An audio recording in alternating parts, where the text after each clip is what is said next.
স্বপ্নে নামাজ বিয়ে করতে দেখলে কি হয়? খুবই গুরুত্বপূর্ণ একটি বিষয়। অনেক সময় আমরা যখন ঘুমিয়ে যাই তখন স্বপ্নে দেখি নামাজ পড়তেছি, অথবা স্বপ্নে দেখি আমি বিয়ে করতেছি। এর ব্যাখ্যা কি হতে পারে? What is explanation this type of dreams?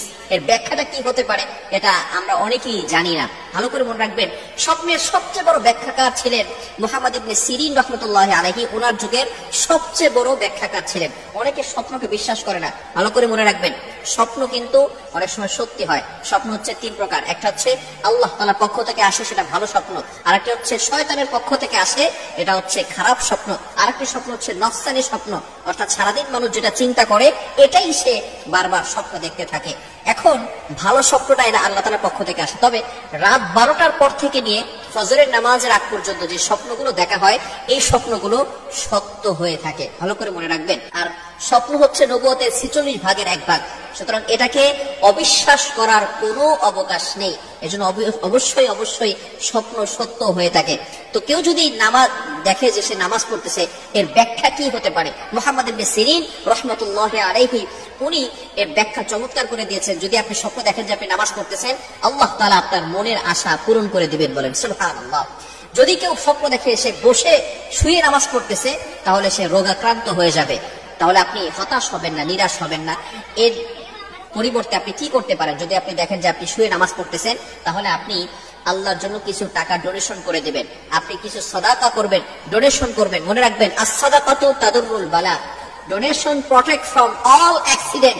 সকল বিপদ আপদ থেকে, বালা মুসিবত থেকে বান্দাকে এই দান আল্লাহ তাআলা হেফাজত করে দেয়। এজন্য আপনি একটু ডোনেশন করার চেষ্টা করবেন। আপনার অ্যাবিলিটি যতটুকু রয়েছে, আপনার সামর্থ্য অনুযায়ী আপনি দান করবেন, আপনি খরচ করবেন, আল্লাহর জন্য আপনি খরচ করতে থাকবেন।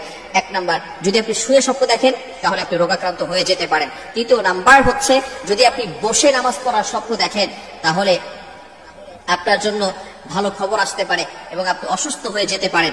যদি কোনো ব্যক্তি স্বপ্ন দেখে যে সে বড় একটি জামাতের সাথে নামাজ আদায় করতেছে, ভালো করে মনে রাখবেন, যদি কেউ বড় একটি জামাতের সাথে নামাজ পড়তেছে, তাহলে আল্লাহ পাক রব্বুল আলামিন তার উপর রহমত নাযিল করবেন। যদি কোনো বান্দা স্বপ্ন দেখে সে ইমামতি করতেছে, তাহলে আল্লাহ পাক রব্বুল আলামিন তাকে নেতা বানিয়ে দিবেন।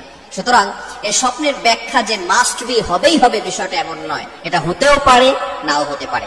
আবার অনেক সময় কেউ স্বপ্ন দেখে সে বিয়ে করতেছে। যদি কেউ স্বপ্ন দেখে বিয়ে করছে, তাহলে আল্লাহ পাক রব্বুল আলামিন তাকে সম্পদশালী বানিয়ে দিবেন।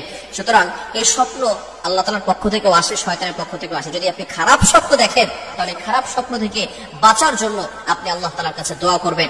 আপনি যখনই স্বপ্ন দেখবেন, ঘুম থেকে উঠে আপনি আউযুবিল্লাহি মিনাশ শাইতানির রাজিম পড়বেন এবং বাম দিকে 2-3 বার থুতু নিক্ষেপ করবেন এবং আপনি ওযু করে 2 রাকাত নামাজ পড়বেন। তাহলে স্বপ্নের যে খারাপ প্রভাবটা আছে, এটা আপনার উপর পড়বে না। আল্লাহ তাআলা আমাদের সকলকে এগুলো বুঝে। ফজরের 2 রাকাত সুন্নতের পরে একটি দোয়া 100 বার পড়লে পুরা দুনিয়া তার কাছে নত হবে ইনশাআল্লাহ। আল্লাহ পাক রব্বুল আলামিন দুনিয়া তার কাছে নত করে দিবেন। ফজরের নামাজের সময়, বিশেষ করে আযানের পরে এবং ইকামতের আগে দোয়া করলে দোয়াটা কবুল করা হয়ে থাকে। নবী সাল্লাল্লাহু আলাইহি ওয়াসাল্লাম জানিয়ে দিয়েছেন, তিরমিজি শরীফের হাদিস, আদ-দুআউ লা ইউরাদ্দু বাইনাল আযানি ওয়াল ইকামা। আযান এবং ইকামতের মাঝখানে যে দোয়াটা করা হয়, সেই দোয়াটা আল্লাহ তাআলা কবুল করেন। তবে বিশেষ করে ফজরের নামাজের সময় আপনি 2 রাকাত সুন্নতের পরে, ফরজের আগে, আযান হয়ে গেছে, 2 রাকাত সুন্নত পড়েছেন। ফজরের নামাজ তো 4 রাকাত, তাই না? 2 রাকাত সুন্নত, 2 রাকাত ফরজ। 2 রাকাত সুন্নতের পরে এবং ফরজের আগে মধ্যবর্তী সময় 100 বার এই দোয়াটা করবেন। ইনশাআল্লাহ আল্লাহ পাক রব্বুল আলামিন দুনিয়াটা আপনার কাছে নত করে দিবেন। আপনি এই দোয়াটা 100 বার করার পরে আপনি আল্লাহর কাছে দোয়া করবেন, আল্লাহ পাক রব্বুল আলামিন আপনার দোয়াগুলো কবুল করবেন। আপনার সন্তান আপনার কথা শুনে না, আপনার মেয়ের বিয়ে হচ্ছে না, আপনার অভাব, আপনার বিপদ, যত ধরনের কষ্ট আছে, দুঃখ আছে, সব আকাঙ্ক্ষাগুলো আপনি আল্লাহর কাছে বলবেন। দেখবেন আল্লাহ তাআলা সবকিছু আপনার জন্য সহজ করে দিবেন। আল্লাহ পাক রব্বুল আলামিন যদি বান্দাকে বিপদ থেকে উদ্ধার করতে চান, তাহলে আল্লাহ পাক রব্বুল আলামিন তাকে বিপদ থেকে উদ্ধার করেন। দুনিয়ার কোনো শক্তি তাকে বিপদে ফেলতে পারে না। এজন্য এই দোয়াটা করার দরকার আছে না নাই? ফজরের নামাজের পরে, সুন্নতের পরে কিভাবে আমলটি করবেন? প্রথমে 11 বার দুরূদ শরীফ পড়বেন। দুরূদ শরীফ হচ্ছে আল্লাহুম্মা সাল্লি আলা মুহাম্মদ, যেটা দুরূদ ইব্রাহিম আছে, এই দুরূদটা পড়বেন। এটা সবচেয়ে ফজিলতপূর্ণ দুরূদ। যদি এটা না পারেন তাহলে সাল্লাল্লাহু আলাইহি ওয়াসাল্লাম, এটাও একটা দুরূদ। আপনি এটা 11 বার পড়বেন। পড়ার পরে এরপরে আপনি 100 বার এই দোয়াটা পড়বেন। সুবহানাল্লাহি ওয়াল হামদুলিল্লাহি ওয়া লা ইলাহা ইল্লাল্লাহু ওয়াল্লাহু আকবার ওয়া লা হাওলা ওয়া লা কুওয়াতা ইল্লা বিল্লাহিল আলিয়্যিল আযীম। 100 বার পড়বেন। এগুলো আমরা সকলে পারি না? সুবহানাল্লাহ, আলহামদুলিল্লাহ, লা ইলাহা ইল্লাল্লাহ, আল্লাহু আকবার। এগুলো, এই জিকির তো আমরা সকলেই পারি। এরপর হচ্ছে লা হাওলা ওয়া লা কুওয়াতা ইল্লা বিল্লাহিল আলিয়্যিল আযীম।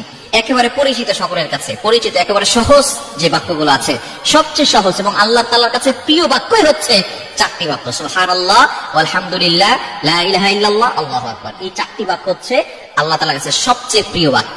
সুতরাং আপনি ফজরের সুন্নতের পরে 11 বার দরুদ শরীফ পড়বেন, এরপরে আপনি এই দোয়াটা পড়বেন, সুবহানাল্লাহি ওয়ালহামদুলিল্লাহি ওয়া লা ইলাহা ইল্লাল্লাহু আল্লাহু আকবার ওয়ালা হাওলা ওয়ালা কুওয়াতা ইল্লা বিল্লাহিল আলিয়্যিল আযীম। 100 বার পড়ার পরে এরপরে আপনি আল্লাহর কাছে আরো 11 বার দরুদ শরীফ পড়ে আল্লাহর কাছে দোয়া করবেন।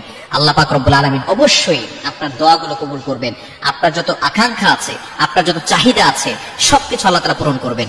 অন্য একটি হাদিসের ভিতরে, হাদিসে কুদসির ভিতরে আল্লাহ পাক রব্বুল আলামিন নিজে জানিয়ে দিয়েছেন, মাল্লাহুল মাওলা ফালাহুল কুল। যদি তোমরা আমি আল্লাহর সাথে সম্পর্ক করতে পারো, তাহলে দুনিয়ার সবকিছু আমি আল্লাহ তাআলা তোমাদের কাছে নত করব।